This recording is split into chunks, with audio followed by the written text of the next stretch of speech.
Welcome back to our commentary series on Ajmal's writings. Yeah. You can find them over on his website, theborderopenmind.com. Mm-hmm. And It's a great website. it is a great website. Really interesting stuff. Ajmal, is a respected author, and Yeah. he uses his blog, I love the name too. The Border of a Mind, The Border of a Mind. to explore all these ideas, about curiosity and wonder. Yeah.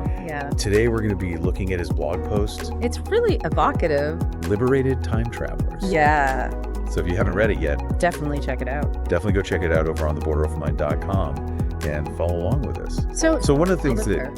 No, you go ahead. Oh, okay. So one of the things that really struck me about this post was how Ajmal challenges us to think about time differently. Yeah. We usually think of time as this rigid, linear progression. Yeah, like a straight line. Exactly a straight line. But what if instead we experienced it as like this flowing, infinite presence? Okay, so that's a really interesting idea. Yeah, But honestly, I'm having a little trouble wrapping my head around it. I get it. I understand it in theory, Right. but then I look at my to-do list, Totally. and it's like, no time is definitely linear, and it's going fast. It feels that way sometimes. Yeah, so how do we even begin to, reconcile Yeah. those two experiences? Well, I think Ajmal gives us some clues in the post. Okay. He uses this analogy to nature. Right. He points out that natural cycles like the seasons Uh-huh. demonstrate a continuous flow. Winter flows into spring into summer, and so on. Yeah. It's not about separate, disconnected segments, Yeah. but rather this constant evolution and renewal. That's such a good point. When you think about, how we experience the seasons, Yeah, they just flow into each other, right? exactly. But then we talk about time, and it's all deadlines and schedules and appointments. Right, totally different. Yeah, it's all chopped up. Yeah, it's interesting how we impose that structure on it. Mm-hmm. But Ajmal uses this really powerful image to illustrate his idea of time. Okay. He talks about a tree. Oh, yeah?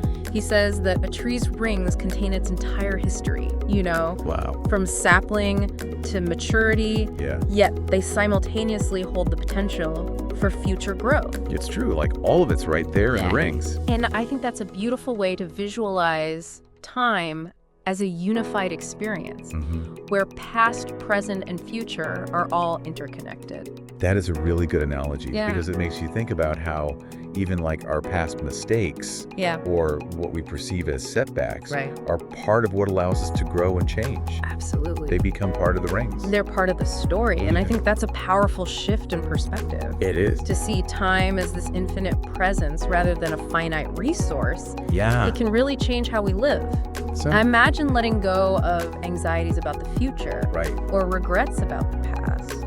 Who wouldn't want to let go of some of that? Right. So Ajmal calls us liberated time travelers. I love that phrase. I do too. Yeah, It's very evocative. it is. But what does that actually look like in our daily lives? That's the question, isn't it? How does that freedom actually manifest? Well, I think it starts with a shift in perspective. Okay. Instead of feeling trapped by a predetermined timeline, Mm-hmm. we start to see ourselves as active participants Okay. in shaping our experience of time. So less about trying to control the future Exactly. and more about being present in each moment. Yeah, and knowing that every experience, every choice Yeah. is contributing to the ever-evolving tapestry of our lives. I like that. Yeah. He also uses this phrase, Yeah. dreaming this world and verse ever anew. It's a beautiful image. What do you make of that? It suggests that we're not just passively moving through a predetermined reality. Yeah. We're actively co-creating our experience. I see. It's a more dynamic and I'd even say hopeful way of looking at life. I like that. Yeah. So have you ever thought about time this way before?